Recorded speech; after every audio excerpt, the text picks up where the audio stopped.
Well, it's our final panel of the day, and it will be focusing on the important topic of trade and the future of globalisation in the changing and uncertain world we are in. This will be even more critical, of course, for the UK, with the end of the Brexit transition in sight and trade talks with the EU intensifying. Let me introduce our four distinguished panellists, very well positioned to address this issue. First of all, the Right Honourable Elizabeth Truss, Secretary of State for International Trade, President of the Board of Trade and Minister for Women and Equalities. Welcome to you. Equally pleased to be joined from Washington, D.C. by Robert Lighthizer, the 18th United States Trade Representative, appointed by President Trump in May 2017. And joining us from their offices in London, I'm pleased to introduce Jess Staley, the Group Chief Executive of Barclays, and Alderman William Russell, the Lord Mayor of the City of London, the 692nd Lord Mayor, I've been told. His mayoral theme of the year is fittingly Global UK Trade, Innovation and Culture. Thank you all for joining us.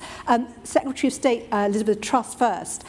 COVID-19 has, of course, had this immediate and unprecedented economic effect on businesses, on trade relations, on supply chains globally. Can I ask you what it means for the future of globalisation and the kind of longer-term consequences when we're thinking about international trade? I think one of the things that we've all come to realise during the COVID crisis is the vital importance of trade. And one of the unremarked on points that have happened is that we've seen trade flows being relatively resilient. People have got the food they need, they've got the medicine they need. And we have seen, although we've seen trade drop, we have seen global supply chains work effectively. However, I think it has exposed the fact that we have become overly dependent on certain export markets and certain import markets. The United Kingdom has started a project called Project AFF20 to look at our critical supply chains and to make sure that we do have resilience in those. And although there has been a rise in calls for autarky, more products produced at home, more products produced locally, I think the right response is to actually seek more resilience and a diversification of trade, more trade with more different markets, more work with like-minded allies to set the rules for global trade. And that is what the United Kingdom is working on. So we are currently in round 5 of our negotiations with the United States. Delighted to see Robert Lighthizer on the call, who we're currently in negotiations with. We're also working with other like-minded partners around the world, like Japan, like the CPTPP countries, to make sure that we have high standards, rules-based trade, and that we are challenging those who seek to undermine the global trading system. You know, there's no doubt we're also in, of course, the selection of a new Director General of the World Trade Organization, and there's no doubt there needs to be reform at the WTO. We need to make the global trading system work, and we need to be able to have that trade and those supplies around the world that people can trust. But the answer, as far as we're concerned, is certainly not protectionism. And even before the COVID crisis started, we had seen trade barriers gone up. We've seen tariffs being raised.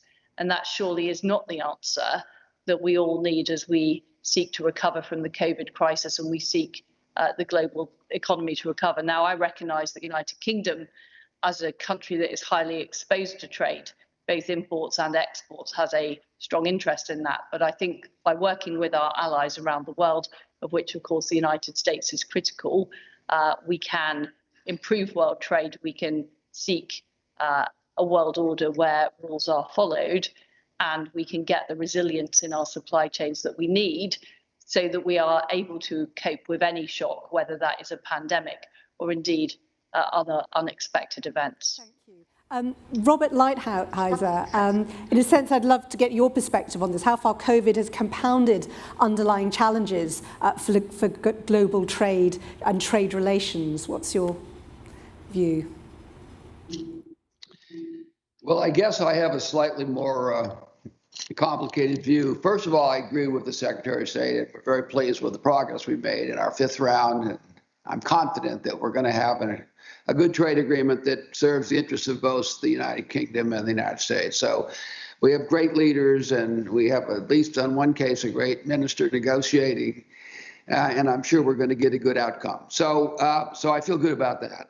If you ask specifically about the COVID, in my opinion, one of the messages that the United States learned is that we have to have enough of basic personal protective equipment, ventilators, and medication within the United States. So that probably means, and we're in a little different position, I think, than the United Kingdom because of the size of our economy. It probably means that we need more manufacturing in those areas.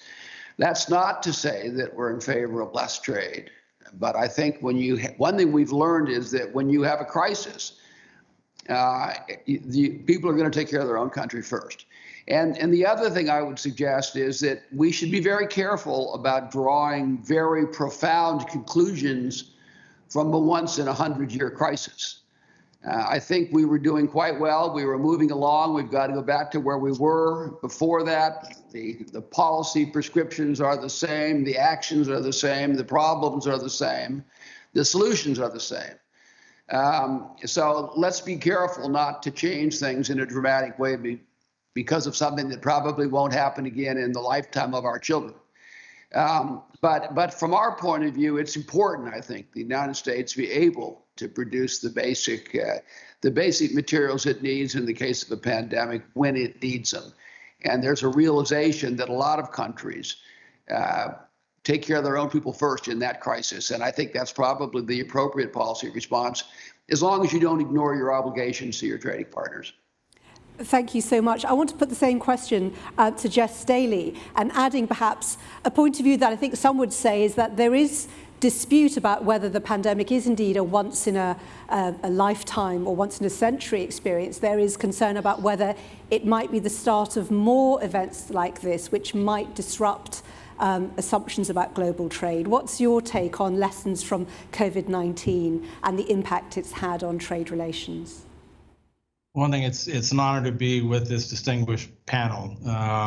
So we appreciate the invitation. I have enough challenges understanding finance and global banking as opposed to the medical side of COVID-19. But I do think that there are some real fundamental lessons, particularly in the global financial markets. And oftentimes when we think of trade, we think of trade in goods. What's growing at a faster rate is actually trade in services.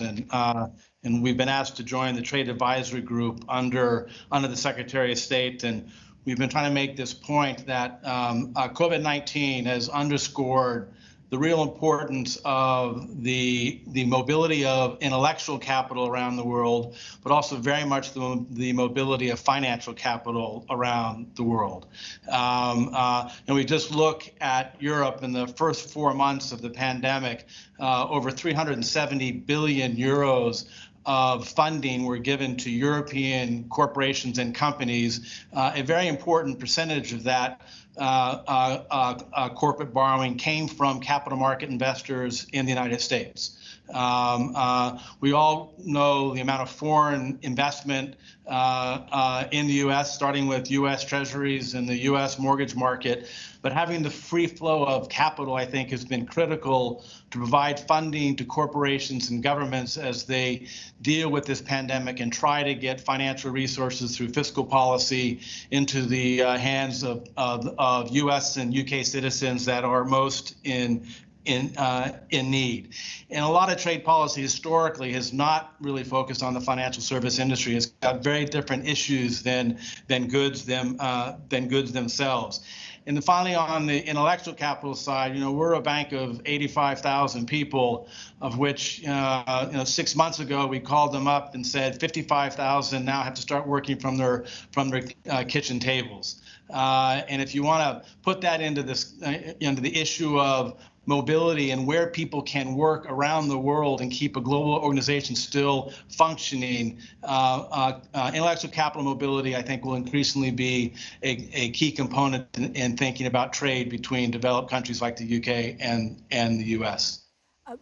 William Russell, Lord Mayor of the City of London, I'm thinking you were listening to that, and the City of London has been so dramatically impacted by COVID-19. It's had to change the way people work. What are your thoughts about the future of trade, particularly in regard to financial services? So I think COVID has underscored the importance of international cooperation, and I'm at the moment on a North American virtual trip, talking about fintech with VCs in America and fintech companies here, and it's just a good example of how collaboration and working closely together. And I totally agree with Jez about the financial system. Look, we were in much better shape than we were in 2008. The financial stability aboard coordinated global efforts, which allow for quick, effective intervention, such as the dollar swap lines. And so it's fascinating how the digitization has just moved so dramatically, and that's all part of the global trade, the capital, as Jez says, moving around the world so effectively. So in a way, it's fascinating how I've been on this trip and I've been talking to some of the VCs, and they've been making investments virtually. So they've met companies virtually. So the digitization is, I think, one of the biggest things that has happened around COVID-19 that has just made everyone more effective and more efficient. So in a way, that is going to continue. And as far as the City of London is concerned, look, I'm here in the Mansion House and it is pretty quiet outside the city. But in a way, the reason why it's quiet is because lockdown and working from home has been so successful. It's no coincidence that some of the results you've seen from the likes of Morgan Stanley and Barclays haven't reported yet, but some of the results are very good. And that's despite what's happened with COVID-19. So it just goes to show technology and digitization are leading the way. And that's a critical part of the globalization and the success of trade. Thank you. Robert Lighthizer, you were refreshingly frank about the fact that one of the impacts of the pandemic is inevitably it's shown that countries need to think about prioritizing their own needs. And I wanted to ask you, how then do you think we can strengthen our international trading relationships and resist the rise of protectionism and nationalism, kind of mitigate the negative impacts on international trade, which is clearly very important to the United States as to all its trading partners? So, first of all, I have a habit of being refreshingly frank, so I apologize for that. Secretary of State Truss is aware of that. She's become immune to my refreshing frankness. So I would say in that vein, first of all, I'm not particularly troubled by nationalism. I think nationalism is not necessarily a bad thing. It's just a thing. And I think part of the reason we have the Brexit movement, if I can be so bold, is because of nationalism and the United Kingdom wanting to assert themselves. I realize probably not everyone listening was in favor of that. But the notion of protectionism is more troubling, and I'd be inclined to want to distinguish between those two things. I think countries becoming stronger is not necessarily inconsistent with international trade, and we have to make sure that it isn't. In terms of the United States and the United States and UK, one, we have a trade agreement, which I think is very important. Two, I think an important part of the answer is a genuine reform of the WTO. I think we've seen the WTO really is an organization that has lost its way. I'm not saying we don't need a WTO. Of course we do. We need a functioning international organization to help us sort our way through these things. But the way it's constructed right now, it's probably not doing a great job at it. So I think that's something else. And then I think just as a general matter, the United States, the United Kingdom, if I can focus on that, and that really is the focus of this forum, should work very closely together dealing with the issue of competition and the effects on trade and our own domestic economies of large non-market economies.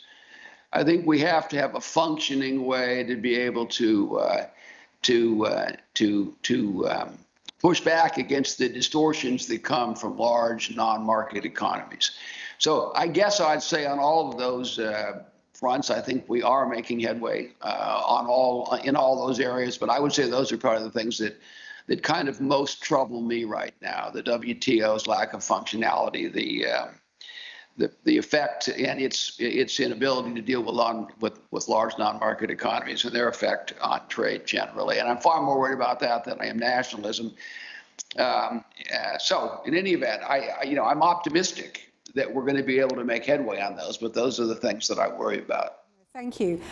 Secretary of State Elizabeth Truss, you also mentioned a need to reform the WTO. But if I can take us on from the point that Ms. Lighthizer was making there, how can the UK government engage with countries at the WTO and in bilateral trading partnerships to promote international cooperation and trade? I know this is something that you've been working on very much.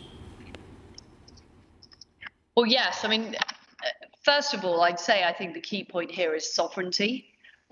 One of the reasons, or one of the main reasons, the people of the UK voted for Brexit was because they wanted Britain's ability to set its own rules. And that's really at the heart of the difference between an organisation like the EU and the type of trade deal we want to negotiate now, which is we want to set our own rules, but obviously work with like-minded nations over shared issues, lowering trade barriers, and that is all perfectly possible. And I think that's the critique of globalisation as it's perceived to have happened. It's something that people perceive as being done to their country rather than something that is a bottom-up desire to have better trading arrangements or work closely with other countries. So I think that's very important. And on the subject of digital, that is an area where the UK is keen to work with like-minded nations to set the rules that work in a fair-minded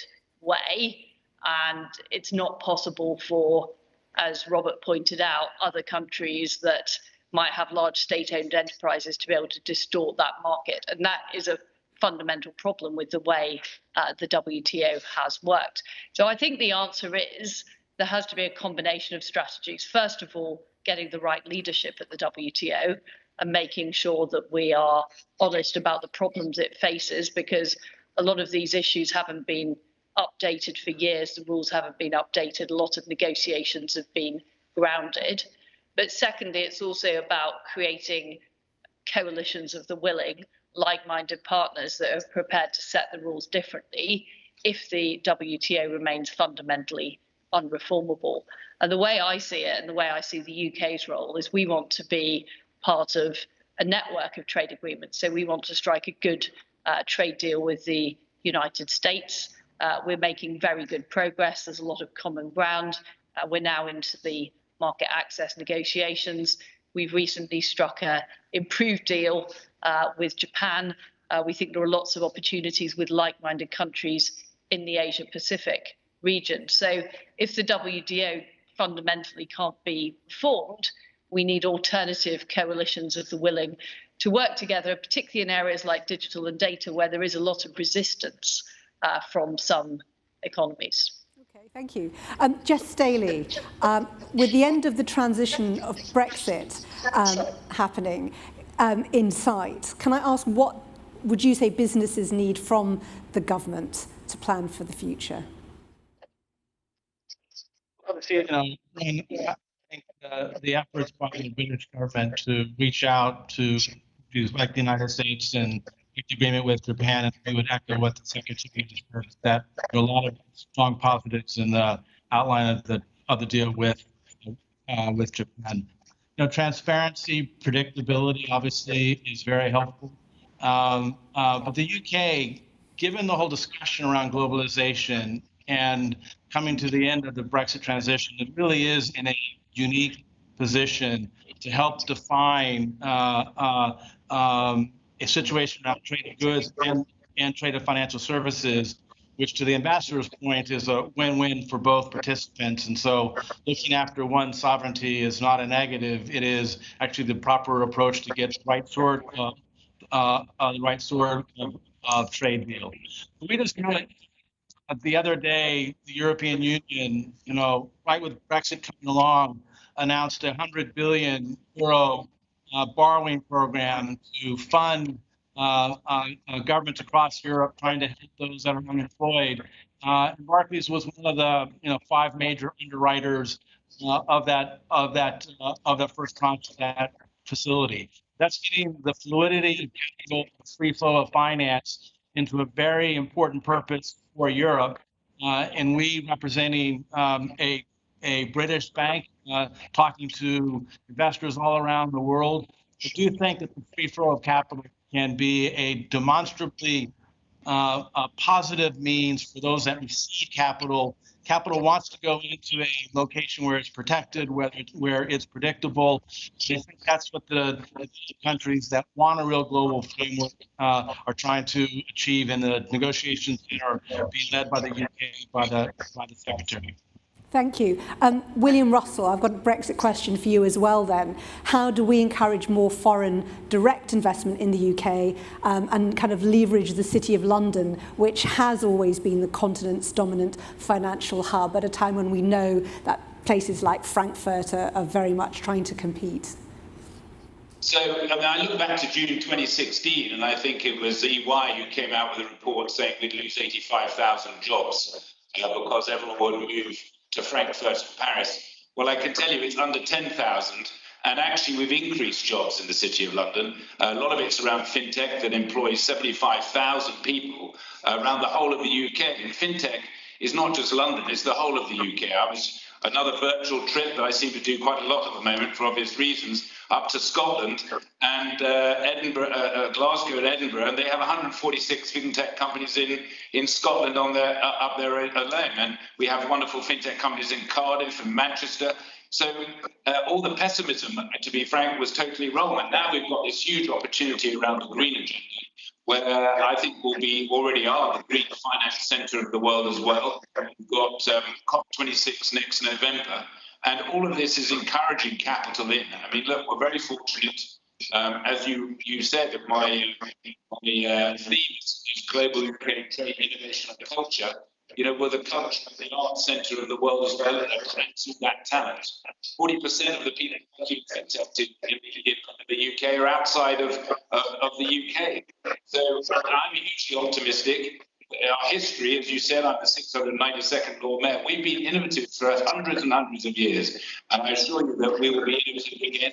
And we want transparency around what's going to happen. But whatever happens, this city will remain a great city. The two American firms here in the city, they see this as the centre, the financial centre of Europe. And it's not change. I'm conscious that we have a little bit of breakup going on the edge of a couple of the lines, but thank you for persevering. Robert Lighthizer, I wanted to ask you, looking ahead, with the 5th round, I think it is, of US-UK trade talks due to start this month, could you tell us how important you think the transatlantic relationship is to navigating and shaping the new global trading environment? I'd be happy to do that. I would say, first of all, that I agree with the Lord Mayor, and since I've never met anyone that was the 692nd of anything, it's easy for me to ascribe wisdom just to the very fact that there's been 691 of them before you. But the notion that all these catastrophes that are predicted don't happen is something that is a good starting point for most analysis of serious problems, I would say. We have seen in the United States in our own trade policy, we've had more predictions of catastrophe that have not happened. So I guess the question is notionally, how important is the transatlantic trade relationship between the United States and the UK? So I think of it as one, there's more than $1 trillion of investment already. The situation is so good, and I think Jessica makes this point, is so good that even Secretary of State Truss and I probably are not capable of screwing it up, all right? So number one, we have something like $1.2 or $3 trillion worth of investment already under the current rules. Number two, we have goods and services trade, two-way trade of like $270 billion, which is unbelievable when you think of the size of the economies and all of that. That's just a very, very large number. An enormous amount of the trade in goods, for example, is duty-free, and the trade in services is generally duty-free. And part of our objective will be to keep it that way. And then since I've used the trillion number and the billion number, I should also use the million number, and that is that we each employ about 1 million of our partners people in their own country with our companies. So it's an enormous relationship. It's a very, very profitable relationship. It's not the slightest bit surprising, since it's been going on since probably the 412th Lord Mayor of London, or some number like that. So I'm optimistic about it. I think it's extremely important. Economically, it's important to our workers and our farmers, which is really important. It's important to our political leadership. So these things take a certain amount of time. And they take time in the United States because we have a slow process designed intentionally to be slow politically. But we're making great headway. We've got 30-some groups negotiating. They're negotiating literally right now. We have what we call rounds, but it never really stops. It more or less continues. So I'm very, very optimistic, A, that it happens and it's a success, and B, it is extremely important that the United States and the UK cement this relationship for a whole lot of reasons, including the good of the global trading system, but also it's important because of our system, which is in many ways a British system, right? Our system has to prevail over state economy, non-market driven kind of system. And if we aren't friends, if we're not working this out, if we can't set rules, then this system, which has been so good to the world, is not going to prevail. So I'm optimistic across the board, and I think it's something that's going to happen reasonably soon. Secretary of State Elizabeth Truss, I think you have to unmute as well to answer. We've already had it on the record that between the two of you, our trade negotiations are not capable of being screwed up, which is great to hear. But I wondered if you had anything to add about the importance of the US-UK trading future. Well, I've got slightly higher aspirations than not screwing this up. I think we can do a lot more. And Robert's right. There is a lot of very good trade that takes place between our nations, but there is so much more we could do. I think particularly in areas like setting new rules on digital data, artificial intelligence. We've talked about fintech, medtech. There are so many areas where the US and the UK are world leading, and there's an opportunity to shape the new rules that the global economy is going to have. I mentioned the fact that the WTO has not revised its rule book significantly since 1995. And I think now is the opportunity for the US and UK to work together to shape those next levels. It's also very important for the United Kingdom. The fact is our trade has been heavily biased towards the EU for the past 45 years. And some of the great ports, places like Liverpool, Glasgow, traditional transatlantic ports, have the opportunity for a major revival. We've got the new free ports program, 10 free ports opening across the United Kingdom. And what's interesting, if you look at the scoping analysis of the US agreement, the parts of the country that stand to benefit most are parts like Scotland, the Midlands, the North East. So it really will help with our levelling up agenda and lead to an industrial revival across parts of the United Kingdom which might previously have been neglected. But I think the most important point is the point that Ambassador Lighthizer made about values. We are both free market democracies.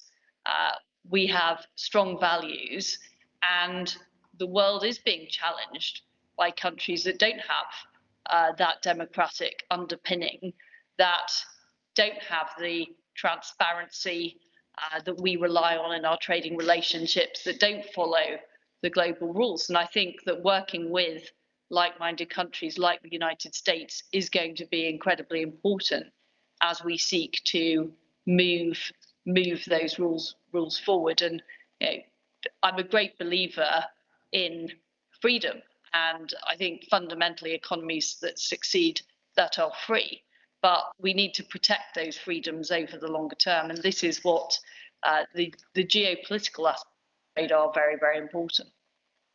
Sadly, we have to leave our discussion there, but fascinating one and full of insights. Thank you so much to Secretary of State, to Robert Lighthizer, to William Russell, and to Jess Staley. So thank you as well to all of you. It's been an utter pleasure to host you for today for some, I think, incredibly worthwhile and productive conversations. I would also like to say a special thank you to Microsoft for their help in hosting the platform with 800 delegates taking part. I think technically it was definitely a challenge, and so thank you. And for all of you watching interactively, I hope that you've been able to use all the different breakout rooms and networking opportunities. So a temporary farewell from me until tomorrow. But now let me hand you over to the Director of the Atlantic Future Forum, Stephen Watson, for the closing addresses.